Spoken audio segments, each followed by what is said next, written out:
Selamat sejahtera dan selamat petang semua cikgu-cikgu yang dalam kesibukan dapat meluangkan masa untuk sesi ini pada 2.45 sebelum kita mula dengan sesi hands-on kita.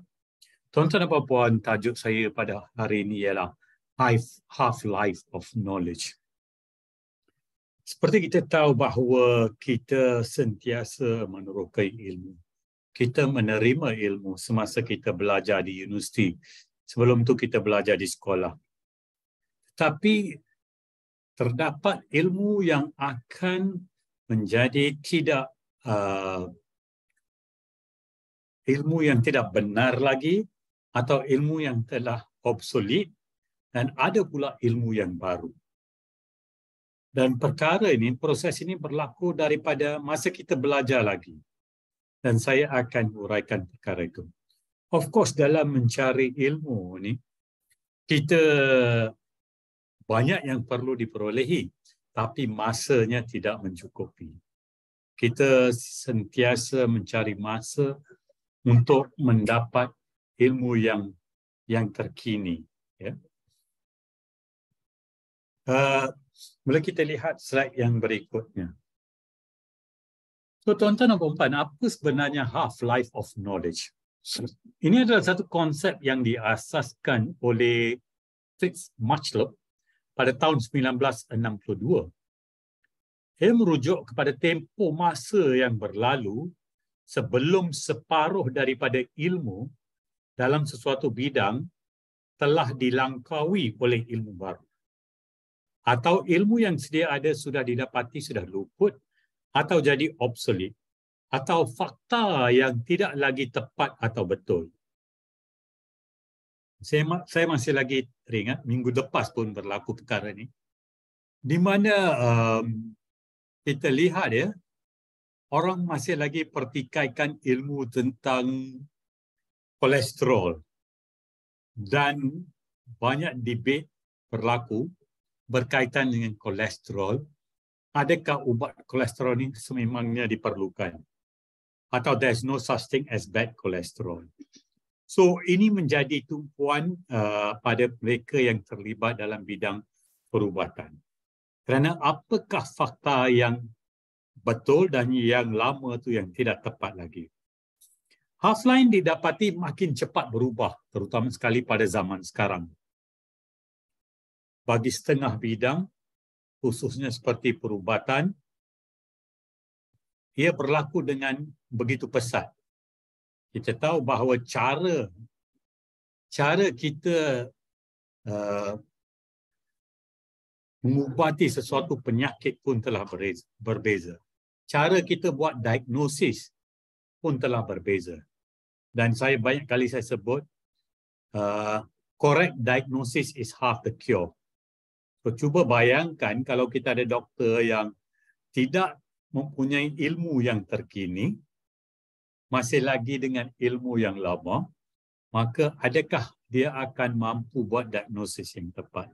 Kalau cikgu pula masih lagi mempunyai ilmu yang lama, bagaimana dia nak perkembangkan minda ilmu murid dia kalau dia tidak mempunyai ilmu terkini? Bagaimanakah dia boleh menjadikan ilmu dalam kelas itu ilmu yang realistik, yang bermakna kepada murid, kerana perubahan di luar bilik darjah berlaku dengan begitu pesat. Dan kajian tentang perkara ini juga dikenali sebagai scientometrics. Bila kita kaji bagaimana setengah daripada ilmu yang kita belajar itu dalam beberapa tahun sudah jadi obsolet atau mungkin tidak tepat. Seorang futurist pada tahun 82 dia meramalkan ya. Dan dilihat juga pada secara retrospektif. Mula-mulanya manusia percaya setiap century 100 tahun akan berubah. Kemudiannya haluan dia berubah. Dikatakan pada tahun 45 every 25 years knowledge will change. Kemudiannya pada tahun 82 dia kata every 12 to 13 months knowledge will change. Tetapi sekarang ini dia katakan every 12 hours knowledge changes. So dengan perubahan yang berlaku, kalau anda masuk ke universiti tahun pertama, bila keluar tahun ketiga, sudah pastinya half-life of knowledge itu berlaku dalam pengajian anda. Apa yang anda perolehi dalam tahun pertama, mungkin sudah obsolete atau faktanya ada fakta baru pada tahun ketiga sebelum anda graduate. But most importantly, how is it making us smarter? Bagaimana kita gunakan ilmu itu? Bagaimana ilmu itu kita dapat aplikasikan? So ini sama-sama kita kena fikirkan kerana kita terlibat dengan bidang ilmu. We are not clerical staff, we are academic staff. Maka dalam bidang akademik ini, ilmu itu sentiasa berubah. Dan ia menjadi kewajipan kita untuk menerokai ilmu baru itu. Dan satu daripada usaha kita ialah melalui CDL. Kerana setiap minggu kita harap anda akan memperolehi satu ilmu yang baru. Kalau sekurang-kurangnya satu aspek yang kecil yang anda bawa balik daripada sesi kita. Next slide, please. So kalau kita lihat ya dari atas, bagaimana apa berlaku pada peratusan knowledge yang kita terima tu, dan di bawah tu adalah tahun, the years. Kita mula pada awal tahun pun, kemudiannya ia menurun. The knowledge is always on the decrease.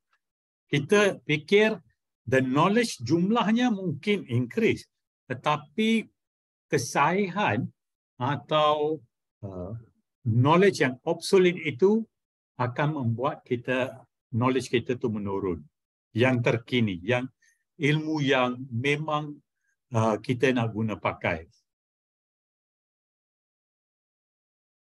Dan kita tahu bahawa di situ kita lihat lekuk school knowledge, university knowledge, technology knowledge, dan yang paling steep, the steepest curve is IT expertise. Dalam bidang teknologi dan IT expertise ni sentiasa berubah. Dan sekarang kita sebagai pendidik, kita selalu fikirkan tentang bagaimana kita nak guna pakai ilmu tentang AI dalam pendidikan. Apakah cara yang terbaik untuk kita menggunakan ilmu itu dengan cara yang paling efisien dan efektif. Next slide, please. So, tuan-tuan dan puan-puan, kita kena meneliti semula pengajian atau pendidikan di universiti. Mungkin kita belajar domain utama sahaja, atau untuk ilmu baru yang spesifik, kita boleh tambah dengan kursus pendek pada tahun ketiga. Kita cari apakah knowledge gap dan kita cuba memenuhi knowledge gap itu dan memenuhi keperluan profesional di luar sana. Kita juga lihat apa yang terkini. Just in time learning. Buat masa ini. So kalau kita lihat buat masa ini, saya rasa ramai di luar sana terfikir bagaimana nak gunakan AI dengan cara yang betul, bukan dengan cara yang tidak betul.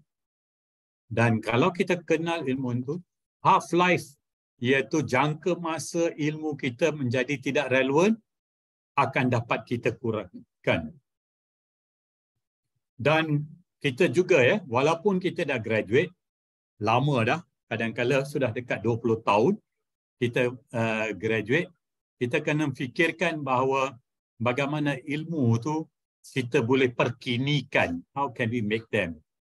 Dan satu daripada cadangan oleh pakar-pakar pendidikan adalah untuk interdisciplinary training.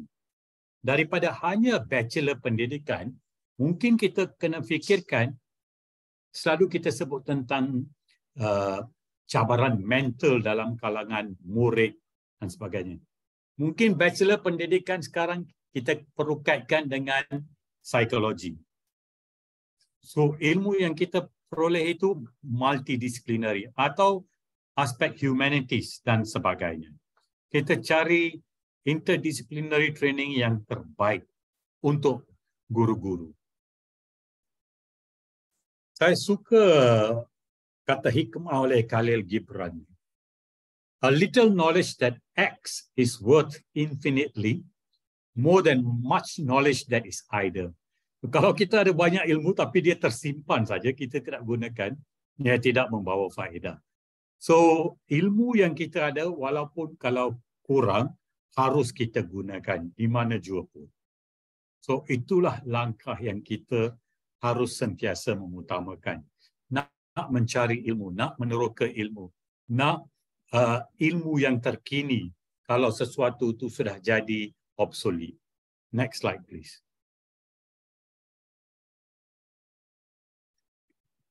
So, tuan-tuan dan puan-puan, kita tidak boleh anggap pendidikan itu as one stage of life. Oh, dulu semasa saya di universiti, itu sudah lepas. So, sekarang saya tidak lagi terada dalam zaman untuk mencari ilmu. In fact, ada cadangan daripada National University of Singapore di mana mereka menyediakan kursus pendek dan mereka menggalakkan graduate kembali ke universiti untuk 20 tahun yang berikutnya. Walaupun selepas pengajian di peringkat first degree atau di peringkat postgraduate. They encourage people to come back to university untuk dapatkan ilmu yang terkini. So, universiti menyediakan program dan kursus-kursus sebegitu. Maka, pengajian di universiti tidak menjadi hanya sebagai satu ruang yang awal dalam kerjaya anda sebelum anda mulakan hidup kerjaya anda. So, it should be continuous education. Banyak kali kita dengar, kita gunakan istilah lifelong education. So, kalau kita nak kurangkan half-life of knowledge, maka adalah amat penting untuk kita sentiasa menerokai ilmu yang terkini. What is the latest? Kalau kita pergi ke klinik, kadang-kadang kita risau juga. Kita lihat dalam klinik, kadang-kadang dia nampak macam klinik doktor ni daripada zaman kuno lagi. Sejauh mana dia tahu tentang ubat-ubat yang terkini, rawatan? Kita tertanya-tanya. Dan kita sentiasa fikir, I'm sure he's keeping up with knowledge. Sememangnya, saya pernah lihat ada juga doktor, sementara menunggu pasien, dia sedang baca jurnal yang terkini.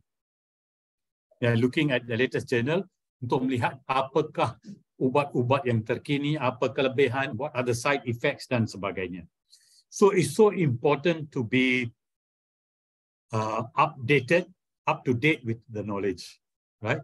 So mungkin kita pun perlukan di mana umpamanya IPG atau universiti ada kursus-kursus untuk bidang pendidikan yang terkini, bukan mengulang apa yang kita sudah terima sebelum itu.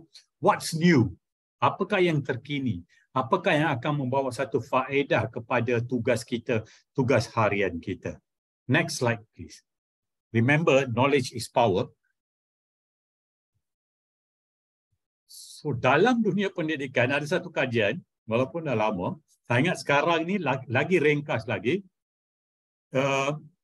Half-life dia 5 tahun. Lepas dalam 5 tahun, ilmu ada tu, ilmu atau the information is half.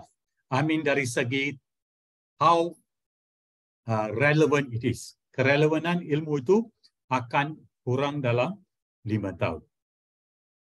And the knowledge itself. So that's why lifelong learning is important yang saya sebut tadi. For more clinical judgment, common sense and critical evaluation of new information. Ya, kita tak boleh terima saja. Ini perkara yang penting. Critical evaluation. Kena nilai juga ilmu tu, kebenaran ilmu tu. Whether it's how truthful is it? Dan siapa yang mengemukakan ilmu itu. Dan saya mula hari ini saya sebut tadi, correct diagnosis is half the cure. Kalau kita tahu dengan ilmu yang terkini tentang apa yang berlaku, sudah pastinya kita dapat, bagi seorang doktor, dia tahu apakah ubatnya. How long is the half-life of knowledge in your field? Ini soalan pada kita. So, bilakah, berapakah jangka masa sebelum ilmu dalam bidang pendidikan menjadi kurang relevan atau tidak tepat atau ada ilmu baru? Dan kalau kita lihat pada slide yang berikutnya, can we have the next slide please? Kita lihat pada taxonomy Bloom ya, pada tahun 56, knowledge comprehension, application, analysis, synthesis dan evaluation.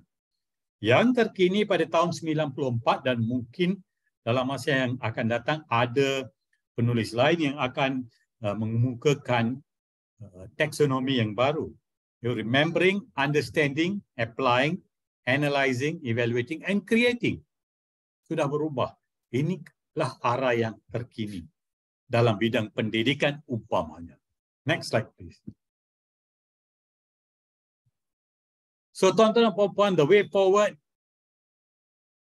kita patut tahu bahawa kita perlu interdisciplinary knowledge yang ada aplikasinya.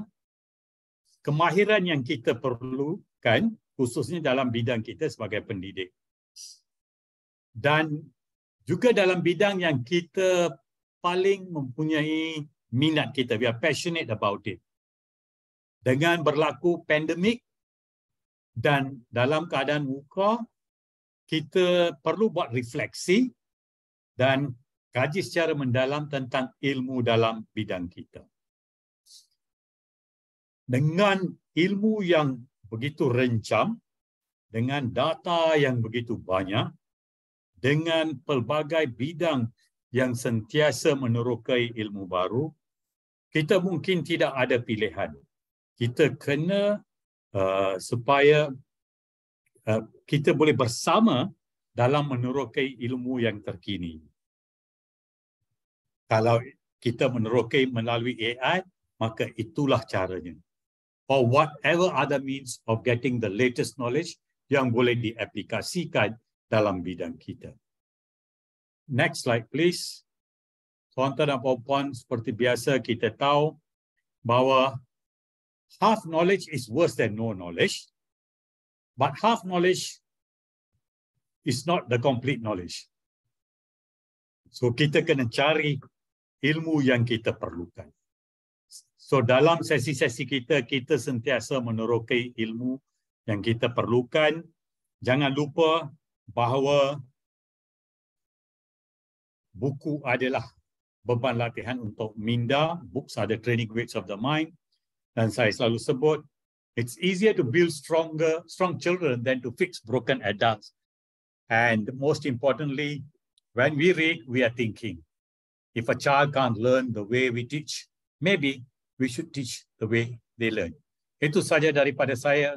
Mari kita sama-sama pastikan half-life knowledge kita tidak menjadi lebih ketara. Dan kita kurangkan itu dengan menerokai ilmu setiap masa.